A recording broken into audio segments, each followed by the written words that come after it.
Okay, this problem gives us some information and it asks us lots of questions about the bonds. So let's go through, and this is the way I would handle it. I would just go through and figure out all the stuff that I know, and then I would go look for the amount. Well, one of the things it asks us is the face amount, and the face amount of the bond is carrying value at maturity. So the face amount of the bond is 72 million. So that's the face amount.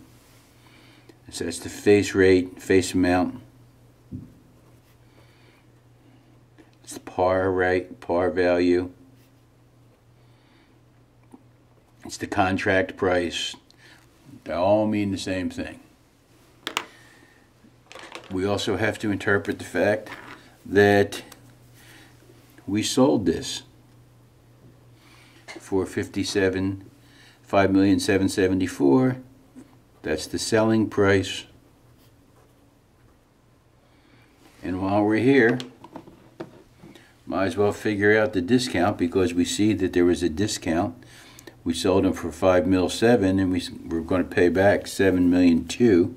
So let's take our $7,200,000 minus our $5,774,920, and our total discount is $1,000,000.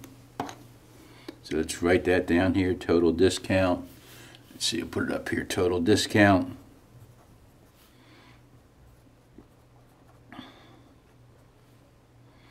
is $1,425,000.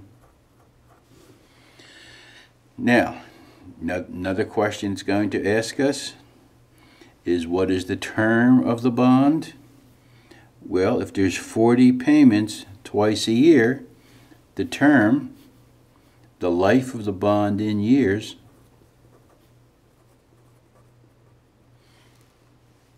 $20. That's term. Okay. Then it's going to ask us, what interest rate are we using? Well, how are we computing interest? Notice that the effective interest changes each month, or each period, excuse me, and that the amount that we're amortizing goes up as we go through. Okay, so that's the effective interest method. Because if it were the straight line method, we would be taking that $1,425,000 divided by 40, and that would be the amount that we would be amortizing each period. So it's the effective interest method. Okay, and you can tell that because this is a different amount every month. If we were using straight line, it would be the same amount each month. It would be, well, we can figure it out. Take that, the total premium, $1,425,000, divide by the 40 interest periods, 35,627, and then we would add that to the cash payment of $216, and did I do something funny? No, that's right. That would be the amount of interest that would be the effective interest every period by the straight line method. We're not doing that. We're using the effective interest method. So instead of having $251,627 every month, or every interest period, excuse me, I'm saying month, but I mean interest period, it changes. Therefore, it can't be the straight line method. Now, it's going to ask us to figure out what is the actual interest and what is the effective interest. Well, we want to know what the actual interest rate is. So let's take an interest payment, $216,000. Let's divide that by the amount of money that we're borrowing, $7,200,000, and then multiply by 2, and that'll give us 6%.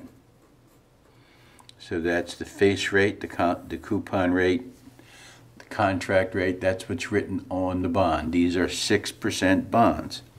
Now let's see what their effective rate is. So this is the coupon rate. So the coupon rate is such. So now let's take a look at the effective rate. And we'll take 230, because remember this interest is on that balance. So let's take that. Let's take the 230,000, 997, divide by 5,774,920,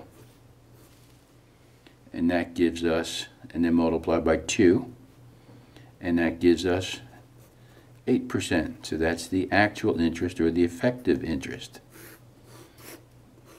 That's the sold to yield number. Okay, so I think we figured out everything they ask us. So let's go through and fill in the blanks now that we know what the hell we're doing. So, first couple things it says, what's the face amount? Well, we talked about that. It's right there, 7,200,000. The initial selling price, that number right there, that's the 5,774,000,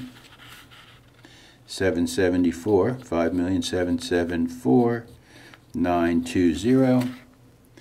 And then the term to maturity, it's 40 interest payments twice a year, so 40 divided by 2. Even if you went to Philadelphia Public Schools, you can do that. It's 20.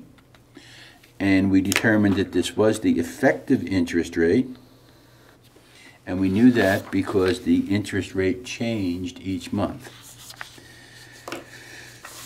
Okay, let's see what are the next 4 questions it asks us. What's the actual interest rate? The actual interest rate, or I'm sorry, the annual interest rate. I can't read. I went to Philadelphia Public Schools too. What is the annual interest rate? Well, that's the face rate, the coupon rate, the bond rate, the contract rate. That's this number. That's the one we figured out by taking the cash payment and dividing it by the face value. We came up with 6%.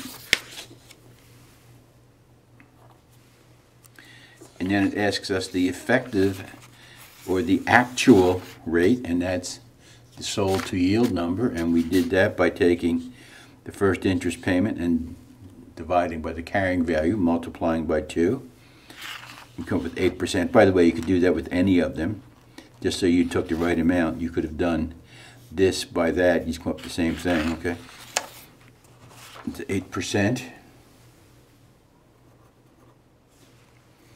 Total cash interest paid, we didn't actually see that one coming.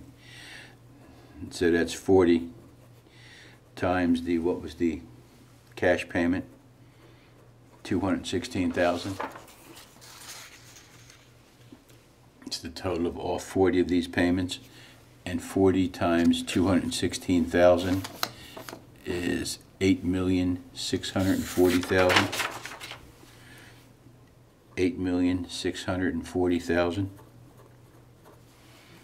And the total effective interest, or the total actual interest, is the cash interest plus any discount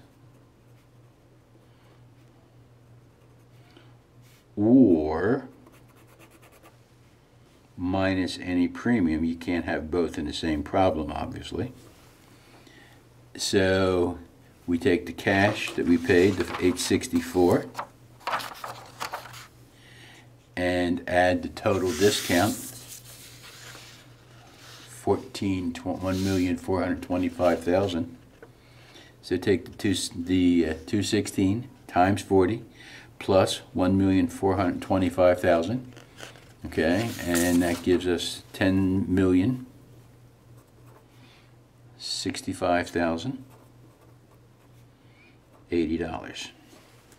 So, pretty good review problem of bond theory and the topics related to bonds.